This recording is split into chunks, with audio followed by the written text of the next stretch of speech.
Καλησπέρα σας από την όμορφη Κύπρο. Είναι το δεύτερο συνέδριο της εταιρείας που παρακολουθώ. Πριν από λίγους μήνες είχα την τιμή να έρθουν οι ιδρυτές της εταιρείας στα Χανιά. Έμαθα πάρα πολλά πράγματα από αυτούς.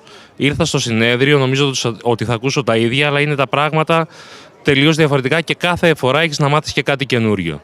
Η επιχείρηση είναι πιο απλή από ό,τι τη φανταζόμαστε και το πρόβλημα όλων μας νομίζω ότι είναι προσπαθούμε να την κάνουμε πολύπλοκη, γιατί δεν μπορούμε να πιστέψουμε ότι μια εταιρεία μπορεί να δώσει τόσα χρήματα σε κάποιους ανθρώπους, ένα τόσο μικρό κεφάλαιο, να έχει μια απόδοση για όλη σου τη ζωή.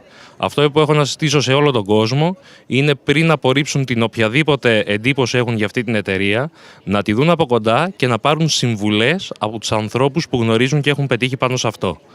Το μόνο που έχω να πω είναι ένα μεγάλο ευχαριστώ στον άνθρωπο που μου την έδειξε, τον Χρήστο το Σκουλουδάκη, και ένα μεγάλο ευχαριστώ στην M Goldex. Γεια σας από την όμορφη Κύπρο.